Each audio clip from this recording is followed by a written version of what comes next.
Hello, welcome to another video.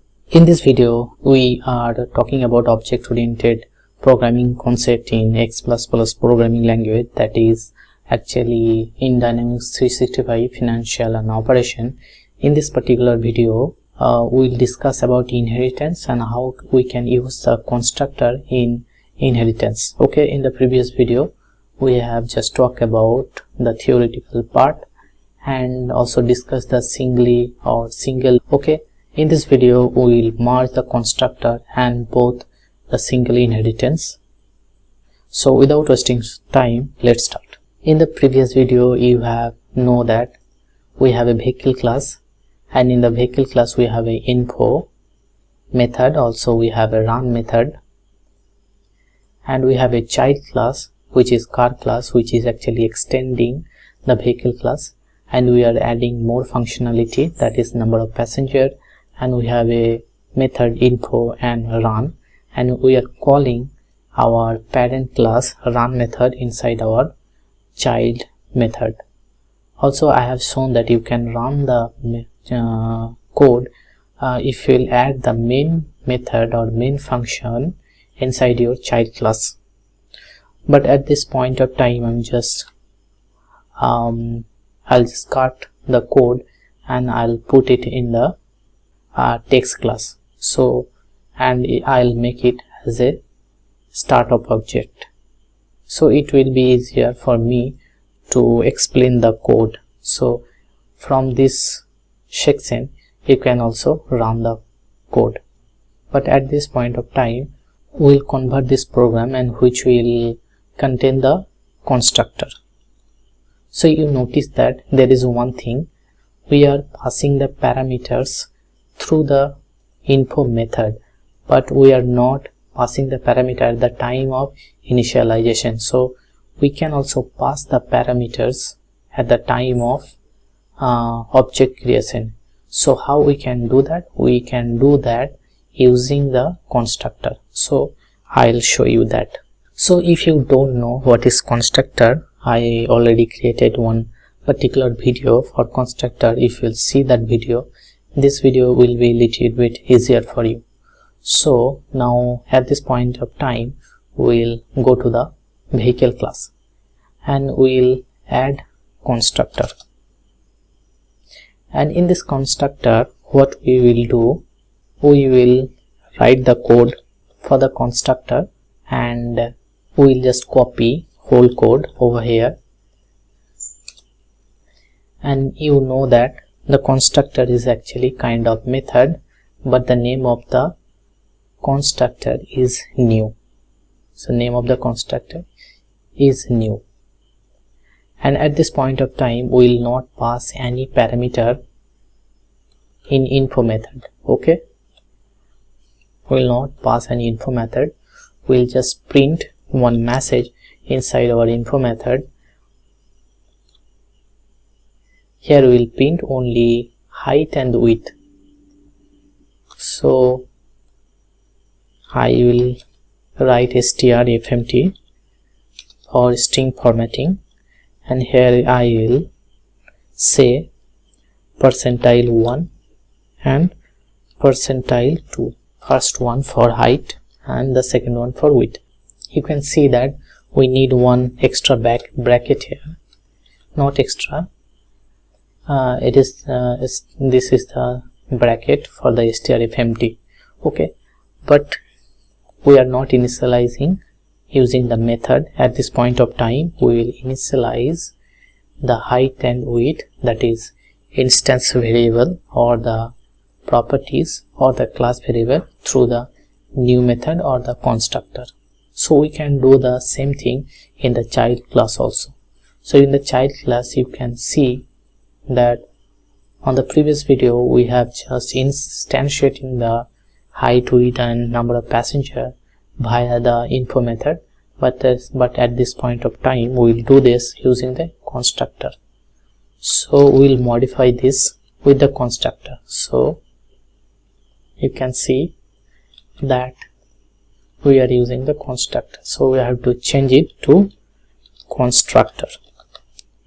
Okay, and At this point of time, we will not take any parameter in the info method.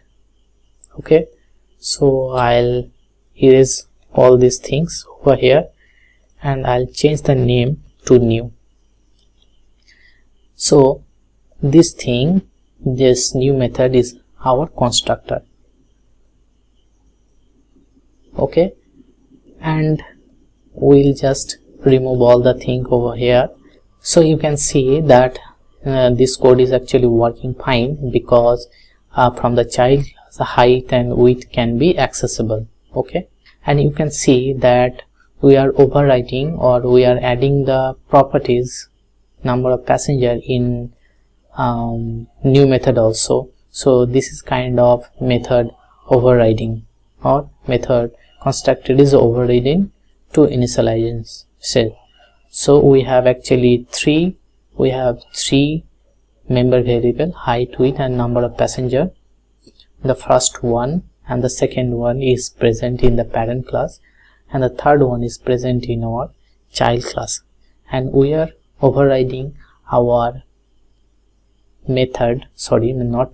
constructor, and we are adding one extra parameter over here. Okay, so if we will not give here 0, will it give any error? Just see. So you can see that this time when you are using the constructor, this time it is not giving any error. But if we'll use the method overriding, that time you have to keep the default value. Okay, now you can easily access all these things via your main method. So we'll go to the text class, and you can see here that it is giving error because our info method is not having any arguments. So it is saying that expects 0 arguments. So we don't want any arguments over here, because our info method is actually blank, and you can see it is saying that it is missing argument 1, 2 and 3. The first one is real, second one is real, and third one is integer. So you can give 10.0 here, 12.0 here, and number of passenger is actually 2. So if I'll save it, your error will be gone.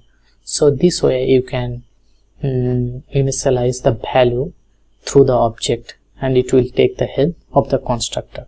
So now we'll set the debugger point, and I'll show you how the program flow actually working. So I'll give a debugger point over here, also here, also here, and here also, here also, and here also. And we'll go to the text class and we'll run. So you can see that our program is actually executing, and the debugger point is here, and in this point of time it will create the object of the car class, that is the child class. So if we'll click, or if we'll step over here, by using the F10, you will be able to see that it will directly go to the child class. Why? Because we are instantiating the child class, so that's why first it will go to the child class. And in this line you can see that we are calling the super over here, which means we want to call the new method of the super, that is the parent class. So from the child class, with the value of the height and width, which is the local value 10 and 12, it will go to the parent class, that is actually vehicle class. So if we click over here, you can see that it will directly go to the new method of the vehicle class with the value 10 and 12. And from here, height and width will be set, that is the instance field or the properties of the vehicle class. So if we click over here, you can see that height 10 and width actually 10, which is the properties of the vehicle class. Again it will go to the new method, and at this point of time you can see that it executed this line, and our child class properties set number of passenger is actually 2.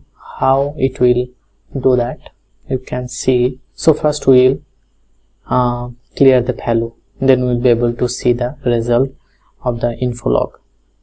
So if we'll click over here, it will directly go to the object creation actually done. Now if we'll click over here, you can see that is directly going to this, and here you can see the value height to it, and the passenger number of passengers actually 2. If we'll click over here, it will now go to the run method, and it will directly go to the run method,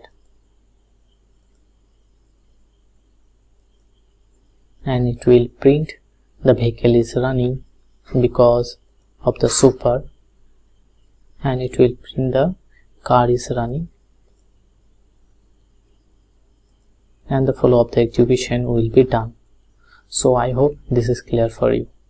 So what you have learned here, so I hope you have learned how to create or instantiate through the constructor, and how to override the constructor in the child class, and how to use the super method in the constructor, also how to use the super method in the child class. So if we'll use the super, it will call the parent class methods. So if we'll use in the new method or the constructor, it will go to the, or it will call the parent class new method.